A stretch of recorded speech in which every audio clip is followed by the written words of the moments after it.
Boa noite, pessoal.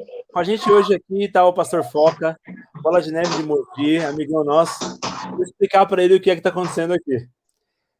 Foca, eu tenho feito isso aqui já há algum tempo, que são bate-papo com amigos, né? A gente reunir os amigos, igual se a gente fosse tomar um café, se encontrasse na rua, o que a gente conversa? Porque Uhum. meus discípulos disseram, cara, eu queria saber o que vocês conversam, cara. Eu queria ouvir o que vocês conversam. Aí um outro foi comigo no almoço, outro foi no café e pediram, eu acabei fazendo isso. E estamos Boa, assim, boa ideia. setembro do ano passado, e sem repetir, hein? Só pegando a Que minha. legal, cara. Maneiro. Pô, eu vou pedir pro meu pastor fazer isso também. Ele tem mais contatos que eu, viu? Com certeza. Não, é porque eu queria saber os segredos dele. Entendi. O bate-papo que ele tem com os amigos dele, né? É, E a gente chama isso de bate-papos do reino, porque a gente tem vários amigos do reino. Aliás, é, eu falo que eu sou rico de amigos, né, cara? Porque eu mais tenho amigos. Pode não é, ter muito dinheiro, posso não ter muitos bens da coisa, mas amigos a gente tem. é verdade. Isso é verdade. Isso eu também posso me dizer que eu tô nesse hall de milionários aí também. Eu, pelo menos, eu acho que eu tenho mais amigo do que inimigo na vida. Pelo inimigo só se for de alguém para mim, porque eu mesmo não sei se eu tenho, não. Eu não tenho, pessoalmente eu não tenho. Vocês estão voltando aos cultos normal aí, né? Na bola, no Cara, bola Mogi? ó, vou te contar um segredo que só tá nós dois ouvindo aqui, mais ninguém.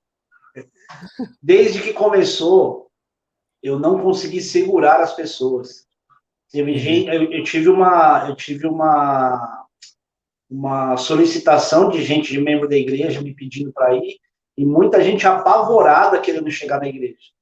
Então, eu Entendi. tive, desde o começo, as restrições, como todo mundo disse para fazer, eu publiquei, só que estava aparecendo gente na igreja todo dia, todo culto. E Entendi. aí, no começo, o pessoal ficava lá atrás. Eu comecei a ver que tinha tanta gente, eu falei, gente, era um ou outro que poderia entrar, porque assim, eu usei o seguinte critério: não vamos mais fazer os cultos presenciais, só que se aparecer alguém na igreja, eu não vou mandar embora. Então, não divulgava mais culto, avisava que os cultos seriam online e tudo mais, e beleza. Só que aí eu vi que muita gente começou a chegar, cara, e eu comecei a ficar incomodado com o fato de eu acabar sendo negligente por causa de cumprimento de lei. E eu tenho umas loucuras comigo, sabe? Que a gente sabe que a perseguição vem nas formas da lei, e que em algum momento a gente vai começar a entrar em conflito. E às vezes parece que a gente está fugindo dessa perseguição, meio se sentindo intimidado, né, com o que pode acontecer e tudo.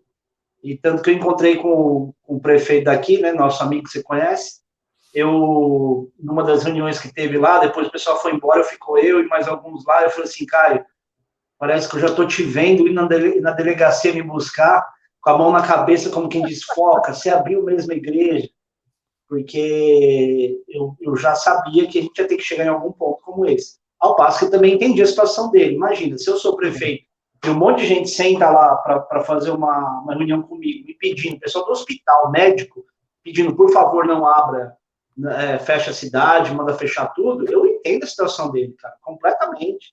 Claro. A pressão que ele recebe e o que faz sentido do que ele pediu, cara, não é fácil. Só que do outro lado estamos nós, né? Tá, gente? Vivendo uma situação de quase apocalíptica, precisando se posicionar em relação à fé, pessoas chegando e crentes se afastando da igreja, Um monte. aproveitando a oportunidade para esfriar de vez, e a gente fica aí, sem saber muitas vezes onde pisar. Então eu me senti sendo conduzido, não pelas circunstâncias, mas pelo desespero de quem chegou. Eu vi Sim. muito visitante chegar realmente desestruturado. E assim, eu tenho uma vertente de trabalhar muito com pessoas com ansiedade, pânico, depressão, porque inclusive eu escrevi um livro sobre isso há 2 anos atrás, e eu viajo até bastante falando desse livro, né? E eu tive um crescimento muito significativo de pessoas com pânico e ansiedade nessa época de pandemia, porque a pessoa, ela podia até não ter outros grandes problemas, mas só o fato dela saber que ela era obrigada a ficar em casa como todo mundo, ela já reagia diferente. Sim. Então, teve gente que estava com pânico só porque ficava em casa. E teve gente que estava sonhando, meu Deus, cara, no céu, na terra, agora eu trabalho em casa, né? Então, a gente teve os dois lados. Então, na pandemia a gente teve essa situação da igreja quase não fechar. Para não dizer que eu não fechei, eu fiz 2 cultos que só tinha o pessoal da transmissão mesmo, porque foi quase um clamor, assim, ao último lockdown que teve. Mas os outros, cara, eu praticamente não fechei a igreja. Entendi. Deixa eu explicar para a galera que está acompanhando, porque assim, tem o público da nossa igreja, da GNF, Itaquá, tem alguns amigos de Mogi, de São Paulo que acompanham esses bate-papo, tem gente até de outros locais, o pessoal da África pega pelo Facebook com legenda, da Austrália e tal, tem uns amigos. Então, só para eles entenderem, o Caio Cunha, prefeito de Mogi, é nosso amigo. Ele tem um grupo, a galera da nossa igreja já conhece ele, pregou lá desde o primeiro culto, né? Eu tocava e pregava lá na igreja com a gente. Eu conheço o Caio há muitos anos, eu estava desde o começo dessas conversas com ele. E o Caio tem um grupo de pastores que ele ouve alguns conselhos e traz para a gente os motivos de oração. E nesse grupo estamos alguns, acho que 6 pastores, se não me engano. E eu e o Foca estamos nesse grupo. Então, quando a gente fala de algo comum... É um grupo seleto de pessoas. Esse é mesmo. Acho que esse é o grupo mais seleto que eu... Inclusive que eu tô de todos os mais de 50 grupos que eu tô aí, esse é o mais exclusivo mesmo. É uma honra pra gente, né? A gente sabe, né, sim, verdade. Que apesar da intimidade, da amizade, porque eu conheci o Caio quando eu cheguei em Mogi em 2015, né? Ele foi no culto de transição lá, tudo. Mas apesar da amizade, a gente da intimidade que se tem, a gente se sente mal honrado, né? A gente sabe, poxa, ele tem essa representatividade e ele nos dá esse crédito de poder considerar as coisas que a gente fala e tudo. Mas ele tá meio quietinho, né?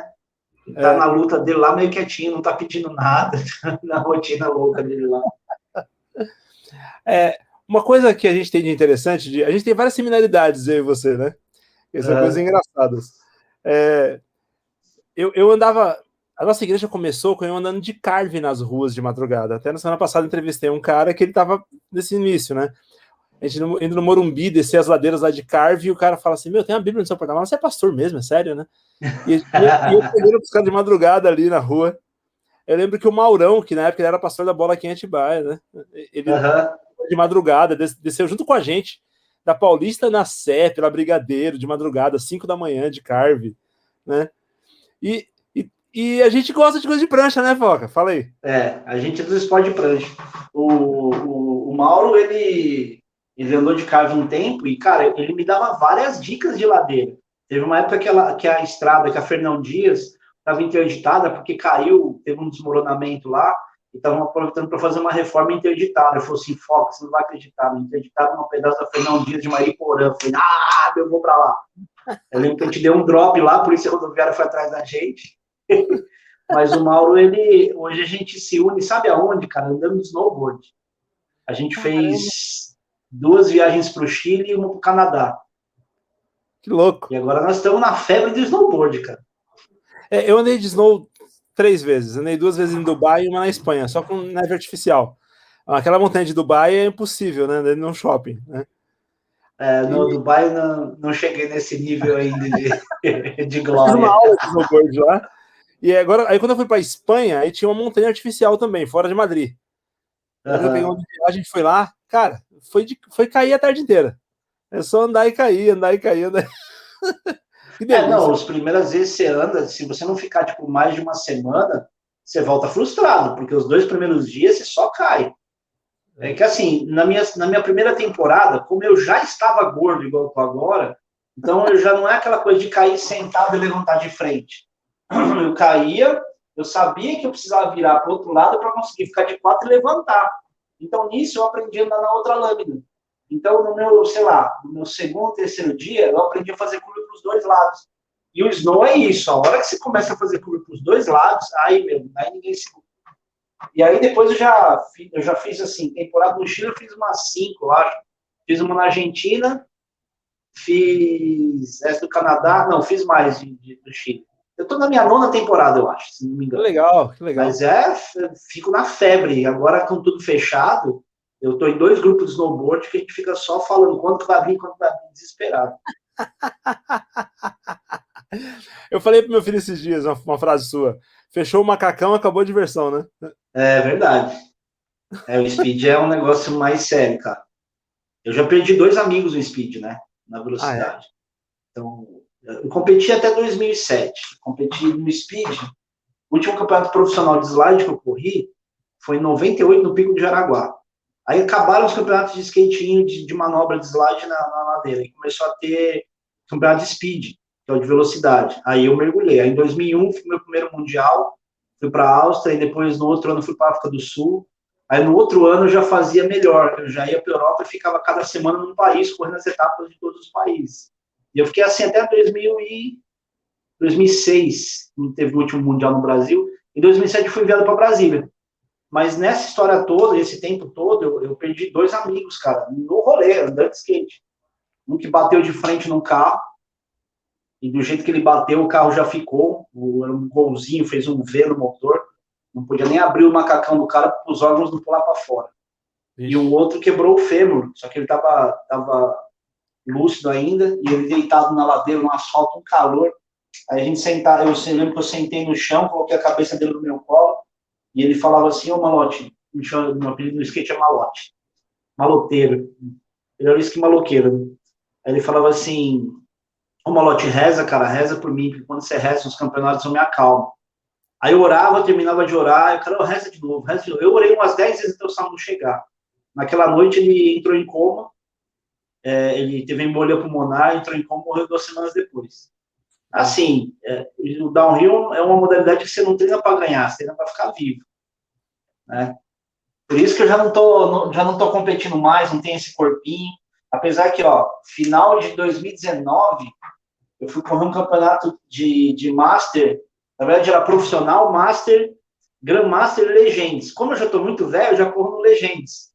Então, eu torci o joelho na largada do campeonato. Nossa, maior show de horror.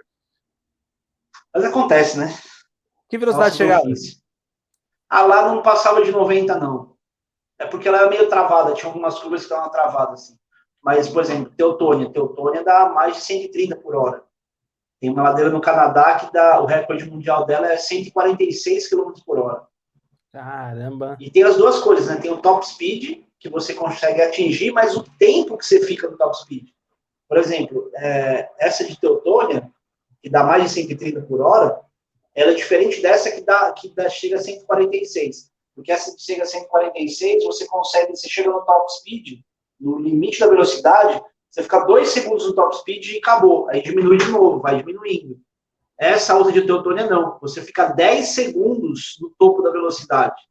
Então, são 10 segundos acima de 130 km por hora. O negócio é muito forte, cara. Então, é muito mais cabeça do que qualquer outra coisa. Muito psicológico. É não endurecer o corpo, relaxar, deixar o skate balançar e tudo. É diferente. É porque se o skate balança e fica preocupado, seu joelho fica mole. Seu joelho ficou mole, você caiu. Né? Já era. Na verdade, o skate de speed, ele tem um negócio diferente, porque o ângulo do eixo, ele é feito para poder chacoalhar e voltar. Ele desestabiliza, mas ele volta, porque ele tem uma resposta lenta.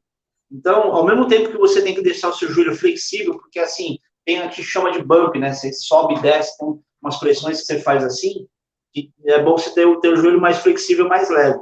Mas a rigidez, na verdade, ela é da cintura para cima só. Então, o problema é que quando a pessoa está apavorada, ela não enrijece só da cintura para cima, ela enrijece o corpo inteiro. E aí é nessa que a pessoa às vezes fica em pezão, balança e chapa no chão. Então, o segredo pegou velocidade, faz curva, tronco da cintura para baixo sempre maleável, o joelho levemente flexionado e vai cavando. Drift para um lado, para o outro, vai indo. Louco. Que papo espiritual, né? Na minha época de skate de verdade, sabe, que eu andava praticamente todos os dias, fim de semana, downhill era só meio de locomoção. Era pegar a ladeira para chegar em casa, tinha que dar um jeito de parar, né? Então... e na nossa época, Rogério, a gente andava de skate em todas as modalidades num dia só. Você fazia street, você fazia downhill, indo para chegar numa pista. Aí depois você andava na pista e fazia a mesma coisa voltando. Eu era isso, eu usava skate como meio de locomoção. Meu filho tem 2 skates, ele tem o skate normal de andar na rua e o skate de andar no Banks, no bowl, no pipe, né? Eu era um só, era só o mesmo, não tinha dinheiro. Era o mesmo, você andava de mesmo skate em tudo. É verdade. Não tinha como você... Por isso que quando eu descobri o downhill, eu fiquei encanado no downhill, porque eu sabia que, eu não vou ser o streeteiro, eu não vou ser o cara da transição. O meu negócio é ladeira, vou andar de skate em ladeira. Ao passo que quem se dedica muito à transição, tem gente que não tem essa... não se sente tão à vontade na ladeira. Só que hoje o skate está num nível tão fora do comum, que tem tanta gente overall, né, que é o cara que anda em todas as modalidades, que você percebe que todos eles andam bem em diversas modalidades. Sim. A velocidade que um profissional pega no Banks, ela é tão alta que se ele não tem um domínio, ele tá andando a 40, 50 por hora de transição, né?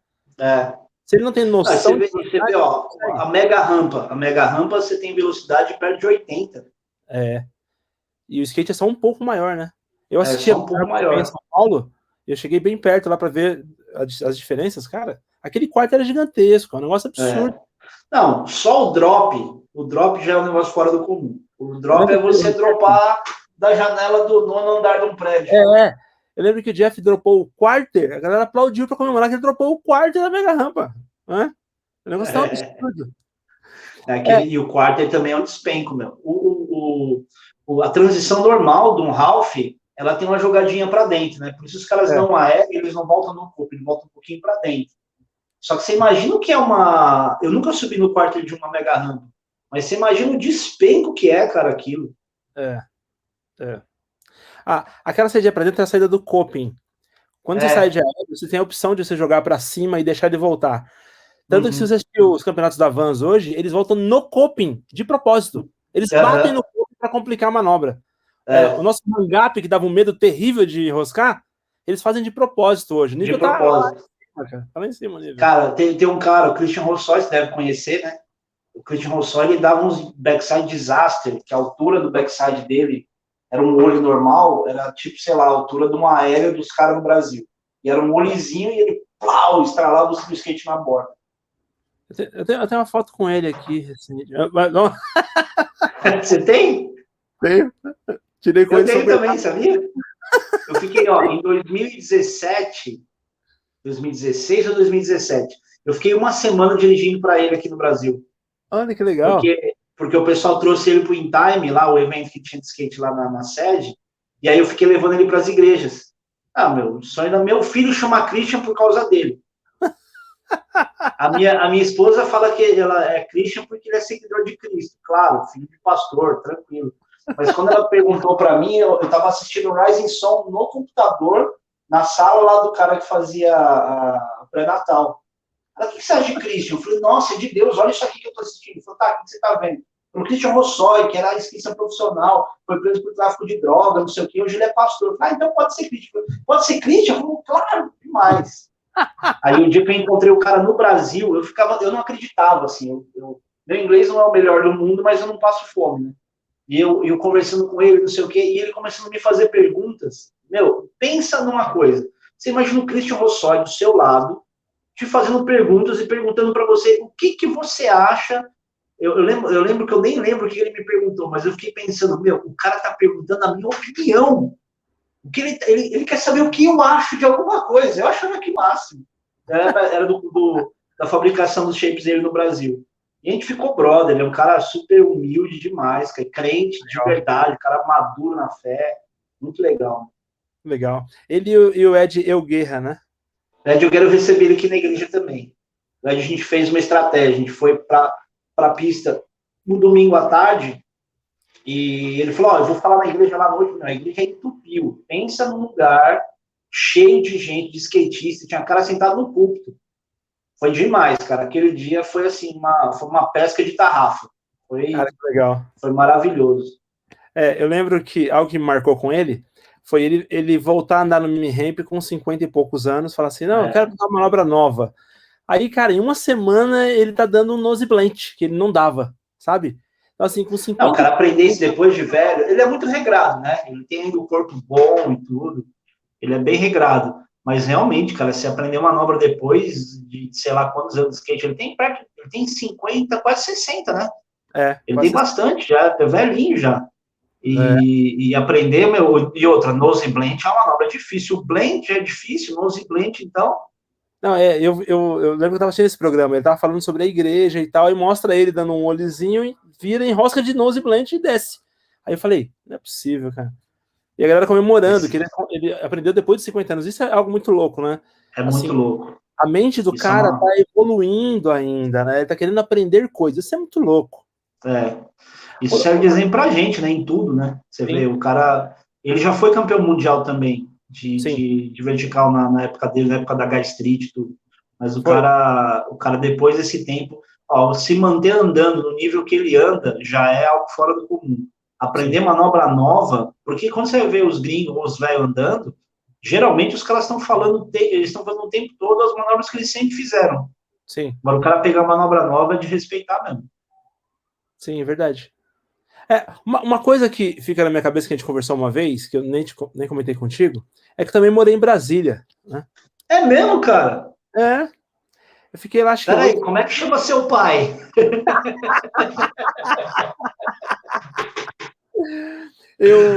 Foi na época que eu conheci o Caio até, eu trabalhei com o Caio aqui na Vivo, em São Paulo, e depois eu veio esse trabalho em Brasília. E é um negócio muito louco. Deixa eu falar rapidinho pra vocês, só. Eu tô um dia em casa, trabalhei até de madrugada e falei, vou fazer meu devocional agora, tranquilo. Estela trabalhava numa clínica de fisioterapia na Barra Funda. E aí eu ouvi uma voz falando assim, ó, pega o papel, caneta, eu quero falar com você. Falei, opa, vamos lá. Peguei uma caneta, foi a primeira vez que eu vi Deus audível. E ele falou coisas do tipo, você vai para Brasília, vai trabalhar em Brasília, o salário vai ser X, ó, que você vai ganhar, depois você vai voltar para o exterior. E começou a explicar detalhes. Uau. Eu anotei tudo, registrei a folha, dei na mão da Estela. Me liga uma semana depois para a empresa e fala assim, quer trabalhar pra gente em Brasília? Falei, qual o salário? Quando eles falaram, eu falei, quero. É isso mesmo. Uau, nossa, cara. Aí eu fui morar em Brasília. Deus avisa porque sabe que são decisões difíceis da gente tomar, né? E o que você descobriu na saída para Brasília? Então, chegando lá, eu fiquei no hotel uma semana e já consegui um lugar para alugar para a família vir. Então, a gente tinha passagem aérea para voltar semana sim, semana não. Família inteira. Tinha jantar pago, carro da empresa para usar, um monte de coisa. E a gente tinha passado por um deserto aqui em Atibaia. Eu estou em Atibaia agora, né? A gente morava aqui quando nós casamos. De ficar 2 anos sem emprego, sem nada, sem água no poço, sabe? Nossa. E a gente foi para lá e morou num parque aquático lá.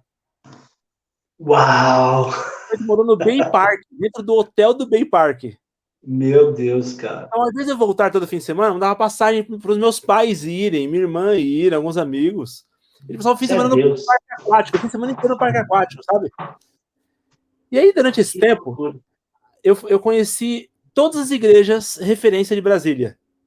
De chamar o pastor, o apóstolo, o líder e falar, ó, eu vou ficar só alguns meses aqui, mas eu quero conhecer a estrutura. Porque um dia Deus vai me enviar como missionário para algum lugar e eu vou iniciar alguma coisa, então eu quero conhecer a estrutura. Então eu fiz isso todas as semanas.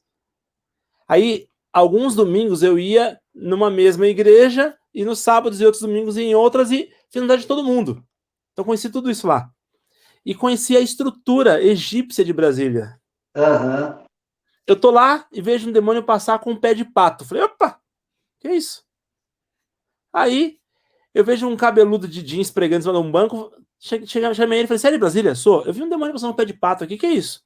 Ele falou, é o Egito, vou te explicar. Aí começou a andar comigo o Guga Paiva. Ele era só um líder. Gustavo Paiva.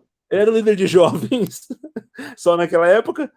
E foi comigo, ele foi lá pro hotel junto comigo. Que ano foi isso, cara?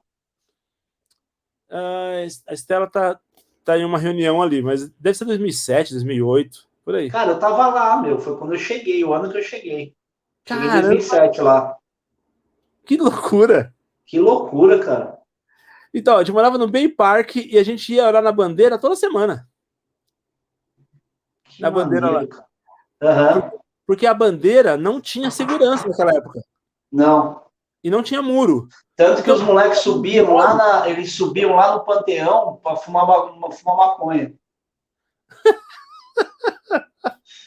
E vou te falar que é engraçado que a gente ungia a mão e colocava a mão no mastro da bandeira para lá pelo Brasil, cara. E nenhum guarda aparecia. Era incrível isso. Que maneiro, cara. É muito louco entender Brasília de dentro de Brasília, né? Detalhezinho, você fala, você começa a entender um pouco melhor a questão cultural, inclusive da igreja em relação ao reflexo da cidade.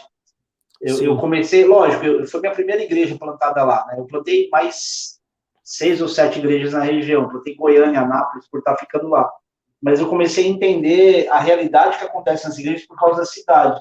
E qual é o perfil de Brasília? Primeiro que é a questão da ostentação, né? Tudo é tudo, o melhor de Brasília, o melhor de não sei o que lá. E a outra questão é falta de compromisso e corrupção. E você falar em funcionalismo público, então, você percebe o quanto as pessoas respiram funcionalismo público. Então, é o trabalhar pouco para ganhar muito. Por isso que, assim, as igrejas, eu senti um desafio cultural muito grande lá, porque a gente via que muita igreja tinha esse perfil de pessoas que não tinham fidelidade com a questão do dinheiro e nem fidelidade de se comprometer com as coisas de Deus. Eu tomei balão lá de 2 tesoureiros, para você ter ideia. Caramba! Que coisa, hein? Foi forte, né? Eu lembro de um caso de Brasília que me marcou bastante. Era no hotel que eu fiquei. Era um hotel que ficava um time de futebol, né? Então a gente recebia muita gente importante no hotel e eu nem aí. Era minha casa, eu morava lá, né? Ia pra cima, passava de sunga, de short, tomava café da manhã no meio dos caras. Era bom que quando tinha jogador de futebol que tinha um café da manhã melhor. Mas aí um dia eu vou jantar, tinha jantar pago pela empresa, e aí esse cara falou, não, eu vou dormir agora, não dá. As crianças, tudo já tinha ficado na piscina, estavam cansados, eu falei, vou estar sozinho. Aí eu cheguei na recepção, falei pro cara da recepção, você sai que hora? Ele falou, sai agora em 5 minutos. Quer jantar comigo no shopping? Que shopping você vai? Aí eu vou lá no Pier, lá. Aí ele falou, não posso, cara, eu sou de outra classe, não posso fazer, nesse lugar o povo fica olhando. Eu falei, que isso, cara, para com isso. A gente paga, não tem nada a ver. Cara, ficam olhando. Impressionante. Não sei se era a cara do cara mostrando que ele não se sentia dali, né? Mas... Não, e o Pier, o Pier e tem um outro, cara, o Park Shopping. Eles são shoppings de ostentação. O Pátio Brasil não é tanto assim, porque ele é um shopping mais central. E agora tem o JK lá também, que é para melhorar, né? JK vai a galera do Lago Norte, que é só a elite do negócio. Mas existe isso, sim, cara. É um preconceito meio velado, assim, existe isso. E é interessante, né, como você vê pessoas sem nenhum estudo que ganham rios de dinheiro e estão lá há muitos anos mamando nisso, né? Até um garçom de restaurante discute política como se fosse como um profundo conhecedor. Eles respiram isso, né? Existe uma... A gente é muito ignorante politicamente em outros lugares, mas lá eles têm as vertentes de alguma coisa, porque tem sempre algum amigo, alguém que trabalha no Congresso ou um funcionário público que tem uma relação com algum ministério. Uma das frases que eu mais ouvi lá, mais ouvi não, exagero, mas que eu ouvi algumas vezes lá e que eu chorava de rir quando eu ouvia você sabe de quem eu sou filho? Aí eu escutei isso numa briga, cara, numa discussão na Feira dos Importados. Caramba. Aí os caras gritavam, moleque, é filho da Dilma! Mas assim, eu costumo ter uma frase do futebol que diz assim, tem coisas que só acontecem com o Botafogo, tem coisas que eu só vi em Brasília. Quando você imagina, eu acho que você não sei se você já deve ter visto isso em algum lugar do Brasil ou do mundo. Quando que você imagina membros da mesma igreja saindo no soco por causa de lugar dentro da igreja? Caramba! Não dá para imaginar. Não, dá para imaginar. E assim, o cara que me contou falou assim, dei uma cabeçada no cara, o cara me contando, dei uma cabeçada no cara, aí veio o outro que deu um soco e não sei quem. Tudo isso para quê? Para ficar em evidência na hora do culto, para o pastor, presidente da igreja, né, não vou entrar em detalhes para não falar, poder ver as pessoas especificamente que estavam ali, os grupos especificamente, para também não dar mais detalhes. Mas, como, cara? Se alguém discute com alguém na igreja, eu já fico louco, eu faço que nem os artistas de trio elétrico para o show, né, que para, porque, imagina, lógico que a gente nunca faz isso, né, não acontece isso. Não, eu só vi isso em Brasília, cara. Por exemplo, você já foi no Vale do Amanhecer? Fui. O que é aquilo, cara? O que é aquilo? Eu fui algumas vezes, eu fui pelo menos 3 vezes lá. porque eu conheci um cara que era um missionário que estava plantando a igreja Batista Central, uma congregação da Igreja Batista Central, na cidade do Vale do Amanhecer. Assim, a gente falando, ninguém acredita que os caras andam paramentados na rua, com capa, com aquele negócio que parece o Drácula, um colete branco de plástico, calça de tergal marrom, camisa preta. Num sol de rachar mamona, cara. Não, e eu assim, vi um dia, eu entrei lá num dia que era sol também, aquele sol, porque Brasília é quente. Quem não sabe, Brasília é céu azul, céu de brigadeiro, calor. O céu mais bonito do Brasil, acho que é de Brasília. E aí, você andando naquele sol, e os caras estão com roupa de orixá andando na rua. Daquele jeito. Você entrou na sala das reuniões? Não entrei. Eu entrei, vi todas as salas, tem uma sala para cada entidade, e tem uma mesa branca, que na verdade não é mesa branca, ele é um negócio, como se fosse um balcãozão, onde senta um cara que vai receber o espírito e o outro atrás que é o doutrinador do espírito. Aí tem o índio flecha branca, seta branca, e tem um indião assim, com uma flecha na mão, e Jesus atrás com as chagas na mão. É um sincretismo religioso mais maluco do mundo. Né? Eu só não entrei na casa da dona Neiva lá. Você viu lá no fundo que tem aquele espaço só para galinhas e animais que são sacrificados? Sim. E aí o sangue já corre para a cachoeira direto. Sim. E você sabe que tem um outro lugar, sabe aquela parte onde tem a pirâmide e que tem um lago? Naquele lago existem ossos de crianças. Você tem ideia? Caramba. Então, não existe, o sacrifício animal é só as justificativas mais assim. Mas o cara que mora lá, o cara que morava lá, ele falava assim, ó, aqui tem coisa de criança. Isso a gente já contou aqui. Então, assim, desaparecimento de criança, muito sacrifício certamente era feito lá. Entendi. Eu levei um pastor, na verdade eu levei o apóstolo Len Gallagher, um gringo. Ele falou assim que era o Demon's Tour, é a tour dos demônios. A gente saiu de lá, cara, atropelaram um cachorro, mataram um cachorro na nossa frente, atropelado. Aí ele falou assim, ó, toda vez que tem um confronto espiritual de alguma forma, existe algum preço de sangue em algum lugar. O negócio é assim, é tenso. Eu tenho foto com esses caras também. Ah, é? Eu falei, não, eu tenho que tirar foto com esses caras. Quem me levou lá foi o apóstolo Wagner Tenório, lá de Sobradinho, né? Uhum. E sabe que essa frase eu ouvi de um amigo nosso da África, aqui em São Paulo? Um dos lugares que eu mais conheço bem é a Zâmbia, né? Fiz alguns roteiros na Zâmbia, ministrei em alguns lugares. E aí, esse amigo nosso, quando veio aqui no Brasil, morreu uma pessoa atropelada numa esquina. Na outra semana, morreu uma pessoa atropelada na mesma esquina. Ele falou, a igreja não vai lá redimir aquele sangue? Eu falei, cara, me explica o que você está falando. Ele falou, não é coincidência. Alguém foi entronizado ali, foi adorado ali. Tá chamando sangue. Então, quando tem a briga espiritual, alguém morre, mas continua a briga espiritual naquela esquina. Sim, por causa dos sangues. Não é que morreu mais gente ali, cara? Cara. Sabe? Então, assim, ele falou, às vezes a igreja tá dormindo, não tá atenta para a batalha espiritual. Tá confortável, né? Aliás, acho que se é uma fase que a gente está muito confortável, estranhamente confortável, é agora. Isso é o que eu ia comentar com você em outro momento, mas já que você falou, que a gente sempre orou por avivamento, pensando, cara, quando vier o avivamento, as ruas vão ter gente adorando a Deus, se convertendo, não vai ter nem público pro futebol, pro carnaval, cara, ficamos sem futebol, sem carnaval, e aí? E os cultos em casa? Não é? Não era para ter mais gente convertida, mas aí a Netflix ficou sem novidade. Aí começaram a produzir novidades, aí veio a HBO Max, aí veio a DirecTV Go. Produzir novidades ao ponto de documentários começaram a falar da pandemia, de tão rápido que teve que ser. E aí, o povo, muita gente eu vi que estava perdendo o culto online, porque foi dormir tarde assistindo TV. Cara, eu tive que despertar presbíteros para estar ligado de alguma forma. O povo se distanciou muito. Essa letargia veio forte, cara. E assim, todo mundo fala, mas a marca da besta. Fala, deixa eu te falar uma coisa muito importante.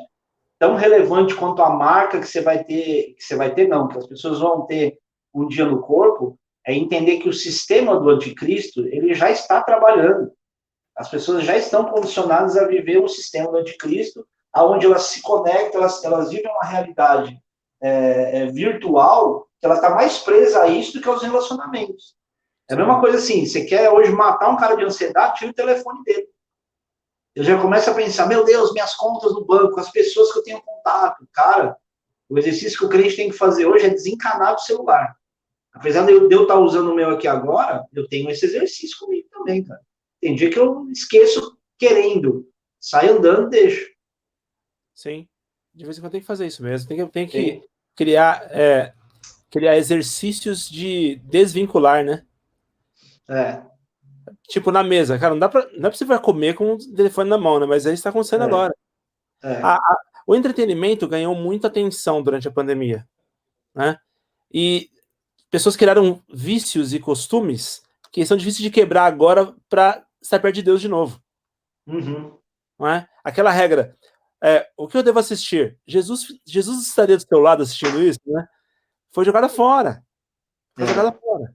Né? O crente está sem filtro. Tá. E tá uma busca por reconhecimento em redes sociais, né? Tá tudo igual. Cara, vou até te confessar isso. Geralmente, pastor nunca fala os podres da própria igreja, né? Mas eu vou falar essa. Tipo, não, o povo é uma bênção. Eu tenho gente maravilhosa na igreja, mas quando eu vejo diácono postando, e assim, não é, às vezes não é tão aquela coisa intencionalmente, mas o fato de não estar prestando atenção acaba sendo intencionalmente. Começa a postar música que você vê, cara, uma das que para mim deu tristeza de ver, aquela, como é que chama? Quebrou a cara, vem quebrar minha cama. Eu falo, mano, como é que um crente posta um negócio desse, cara? Na brincadeira. Aí o outro lá, não sei o que, caipirinha. Falou, mano, vocês não são crentes, né? Não, nem tinha percebido. Cara, como você não percebe, meu? A gente perdeu o critério de avaliação para tudo. É de assustar. E aí fica o pastor do outro lado sendo o religioso que chama atenção. Que chatão. Cara, a gente brinca, a gente se diverte, né? Mas cadê o alvo, né? Cadê o fruto da sua vida, né? Que sua vida vai resultar em algum tempo. O povo tá esquecendo disso, né? Porque a gente vai ter que apresentar diante de Deus nossos frutos. O que a gente fez com a família, o que a gente fez com a nossa vida, o que a gente fez com as oportunidades, né? Deus não vai querer saber quantas séries você maratonou. Não, isso não tem galardão para isso. E a Bíblia é maravilhosa, né? Porque ela, ao passo que a gente tem que ter esse filtro, a palavra de Deus falou, jovem, faz o que você quiser, faz o que agrada teu coração, mas sabe de uma coisa, no fim de tudo isso você vai pedir a conta. Já quer ser feliz? Beleza, mas sabe, você vai pagar essa conta depois, essa fatura vem. E eu vou te falar, ela está vindo de diversas formas. A gente está vendo o Covid sendo uma das faturas que faz a pessoa pensar na vida e precisar rever os seus conceitos. A gente sabe que Deus tem o domínio de tudo, a soberania de Deus é algo onde a gente pode se apoiar e descansar nela, né? Mas eu costumo dizer também que o Covid foi uma das melhores bênçãos de Deus para matar pessoas. Primeiro porque, cara, tudo que a gente vive na vida é se preparando para a hora da morte e preparando pessoas para morrer. Eu costumo dizer que eu não preparo ninguém para prosperar nem para ser feliz. Eu preparo gente para morrer. A pessoa está pronta na hora da morte. E o Covid, ele dá tempo da pessoa ela repensar a vida, ela perceber, estou morrendo, ela até entrar em desespero mesmo, que eu não acho de todo mal se isso for fazer com que a pessoa se arrependa e se volte para Cristo. E com esse tempo, morrer. Porque isso dá para todo mundo uma certeza de que a pessoa, cara, esse cara que conhecia a palavra, certamente numa situação como essa, ele voltou. Porque ele sabia. E tem um amigo nosso da igreja que foi internado, e ele toda hora, ele mal, assim, toda hora que alguém vinha colocar um medicamento, ele falava assim, não me cega não me entuba não. Porque ele viu os caras no hospital morrendo. Então ele imaginou, os caras vão me sedar, já que eu tô ruim, daqui a pouco eu morro também. Então isso aí despertou muita gente, porque a gente nunca viu a morte tão perto como a gente viu agora. Há 2 semanas atrás eu perdi um irmão, um cara que cresceu comigo desde os 12 anos de idade, foi meu padrinho de casamento, morava do outro lado da rua, ia na igreja comigo, estudava na mesma sala de escola, e ele morreu de complicação do Covid. E o cara era atleta, cara. Ele ia pra academia, malhadinho, não sei o quê, enfim. Então, as coisas que você fala, meu Deus, chacoalhou o mundo. E já que a gente vai morrer de alguma forma, em algum momento, cara, uma morte como essa, por mais assustadora que esteja sendo por todo mundo que tá morrendo assim, ela traz a gente ainda para um consolo de dizer, Deus está dando tempo da pessoa se consertar. Né? Isso é o que para mim tem de melhor. Sim, é diferente de uma bala perdida, é diferente de um mal súbito, né? O cara nem sabe. Exatamente. Exatamente. Eu entendo. Meu amigo, eu vou ter que te pedir um favor. Eu agora às 8 horas, eu vou começar uma live que pediram para participar. Depois você vê no meu Instagram lá, se quiser. É um tema polêmico demais, cara. E que eu, pela primeira vez, eu vou me ver do outro lado da história, que é um tema sobre alienação parental. Eita. E alienação parental é treta, por quê? Eu vou falar o que eu vou falar aqui, mas eu sei que ninguém vai discordar de mim. Existem os dois lados da alienação parental.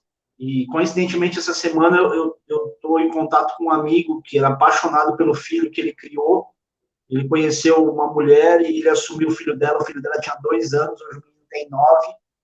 E ela terminou com ele, colocou ele para fora de casa. Tipo, você não tem nada a ver comigo, não sei o quê. E o cara é crente, cara. E aí agora o cara tá se vendo numa situação de não poder mais ver o filho, desesperado. E o filho chorando, pai, eu quero ir com você. E o cara falou, meu, o menino não é nem meu filho, eu que assumi, ele quer ir embora comigo. Não, fica com a sua mãe, não sei o quê. E hoje eu vou falar sobre a alienação parental do outro lado, das mães que brigam para que a lei seja revogada, para não existir alienação parental. Então eu tô numa sinuca de bico, cara.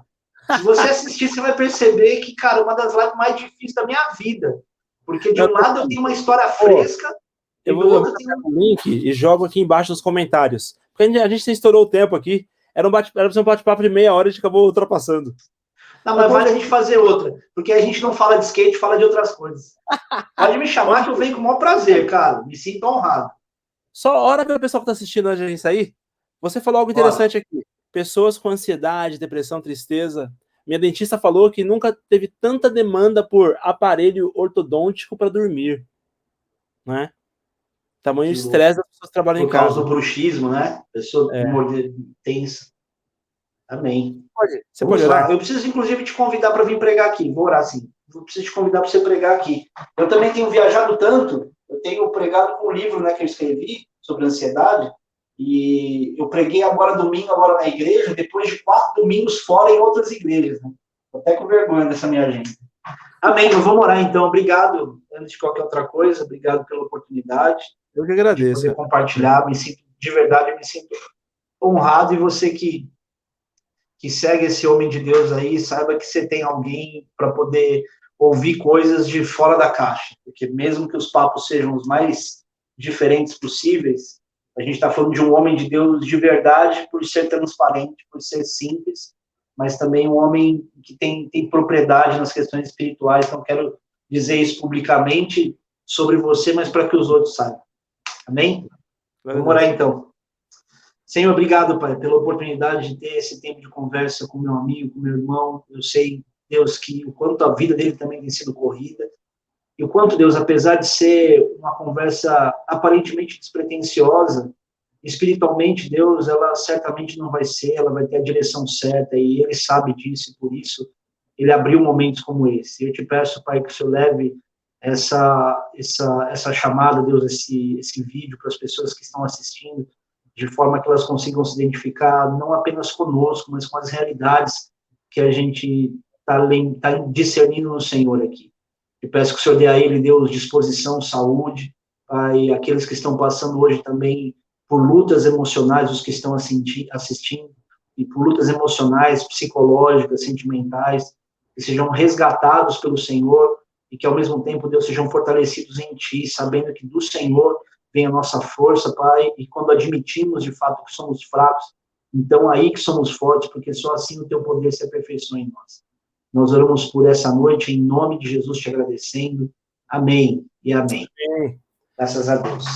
Valeu, mano. Vai lá. Deus abençoe. Obrigado, meu amigo. Meu Instagram é Rodrigo Luiz Lourenço. Depois, se você quiser entrar lá para você ver um pouco a história.